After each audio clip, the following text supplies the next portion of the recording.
All right, home sellers, stay with me, and I'm going to give you the 1, 2, 3, 4, 5 top things that I'm hearing buyers ask for now. You better get fired up. Guys, great to see you. Happy Monday. Hopefully you had a wonderful Mother's Day. I know we did. Your mom, man, she's the most important person in the world. Take care of her. If you forgot, hopefully you didn't. Get back, buy her some flowers, and make a phone call, man. But love that woman up. They deserve it.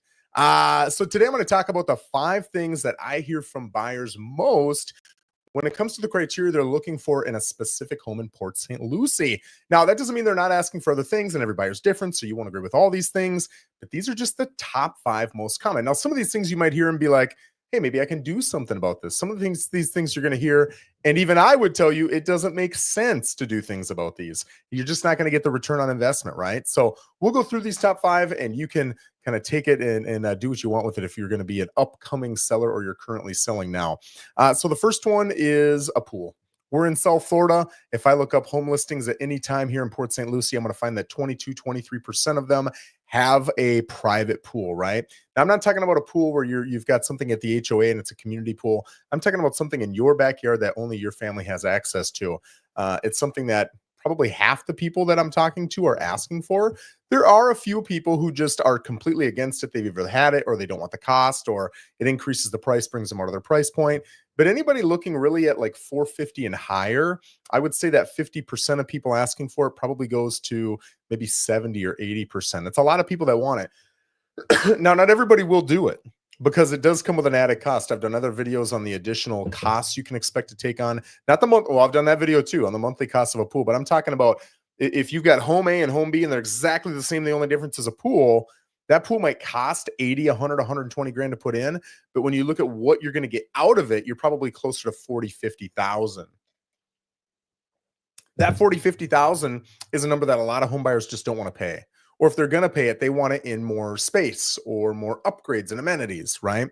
But pool is definitely one of the biggest things that I'm asked for. Number 2 is 4 bedrooms. Now, I would say this is less than the pool, but anybody who's got 3 kids, sometimes even 2 kids, because they're thinking, hey, I need an office or I need to have family over, they want that 4th bedroom. Now, I will tell you the majority of them don't have a problem getting a 3-bed that has an office or a den, but they want that 4th bedroom. So if you've got a scenario, I've seen scenarios before where people have a 4-bedroom home and 2 of the bedrooms are next to each other. They're a little bit smaller. They'll knock out that wall in between and turn it into one big bedroom, right? So they got a 3-bed. That's fine, but consider your resale value. Consider, hey, if I'm going to live here for 15, 20 years, go ahead and do it. If I'm going to live here for 2, 3, 4 years, and I care a lot about my resale value, that might not be something you want to do. You're taking a buyer pool that's this big, and by knocking out that wall, you're shrinking that buyer pool. Now, it's still a good-sized buyer pool. A lot of people here do want 3-bed, 2 baths. But for those who want 4, if you don't have that extra office, that extra den, and you do knock out that wall, you may be knocking out that portion of the buyer pool as well. Another one, and this is recent because when I first got here, I got here in 2019, people loved being in HOAs. They wanted the meticulously clean streets, the yards. They wanted their neighbors looking good.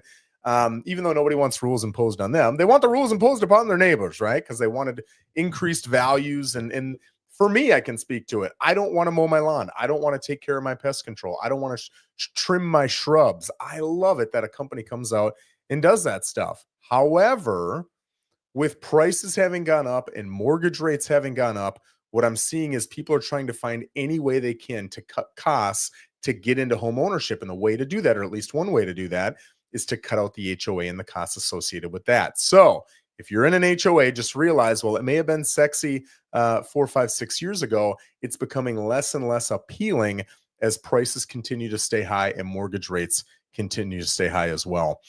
Next is a fenced backyard.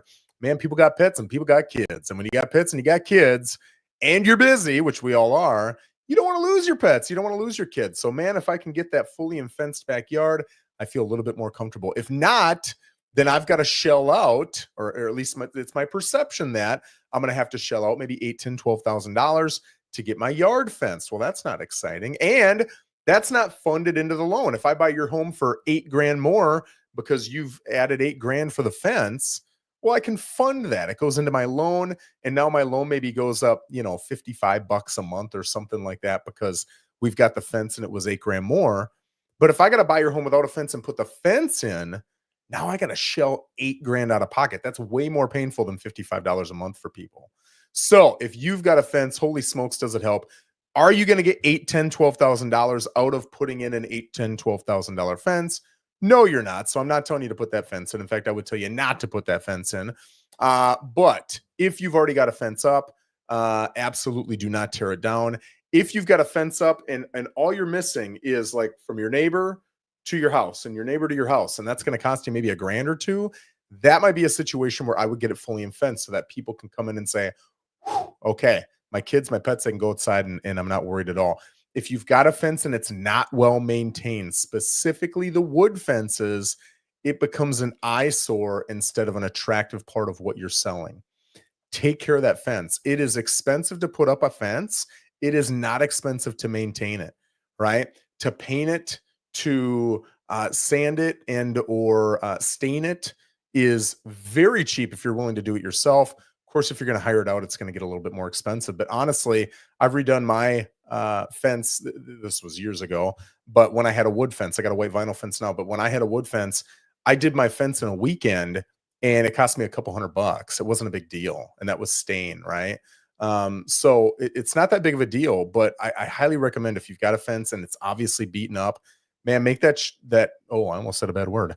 Make that sucker look sharp before, man, now it's throwing me off, before you put it on the market, and it'll just add that extra like wow factor to the house, which you want.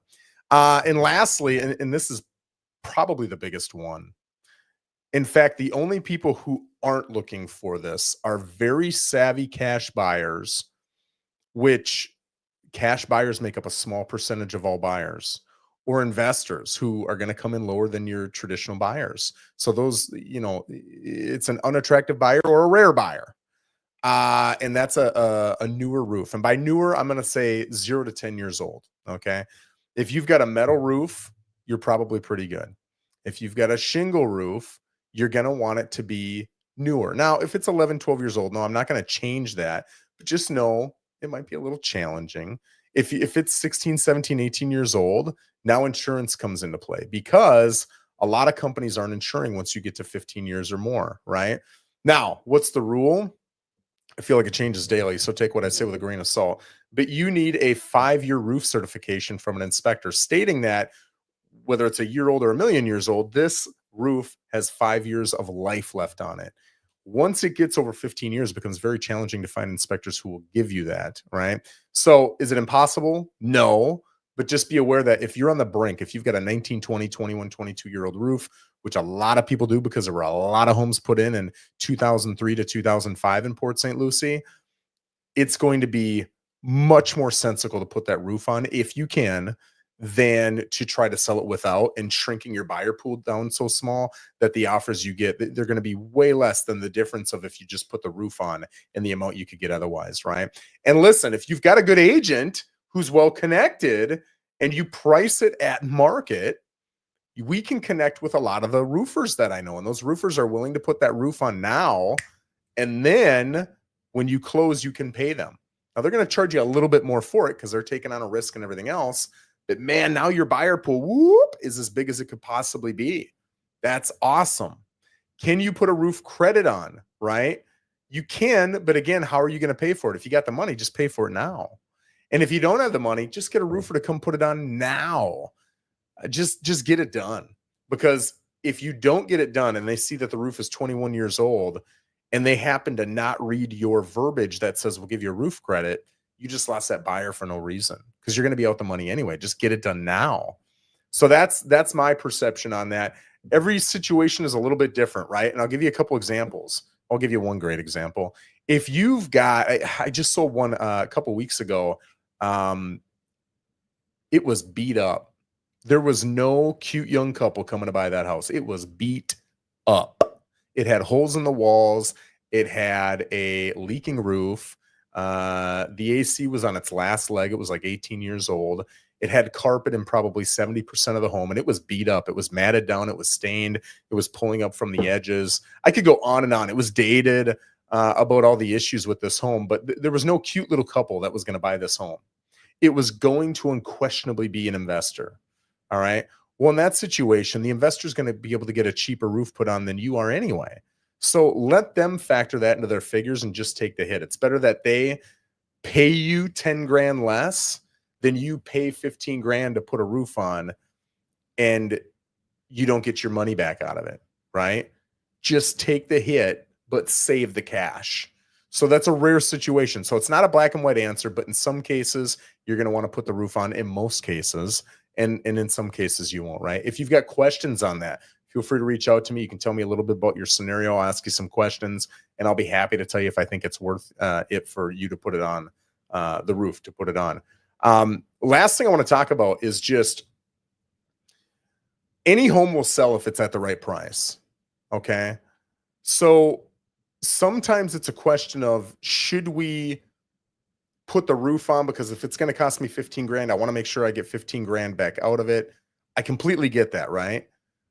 Sometimes though, depending upon your scenario, you might be in a situation where you're highly motivated to get into that next home. You got a rare opportunity, but man, I got to close in the next 45 days. So I got to get mine under contract.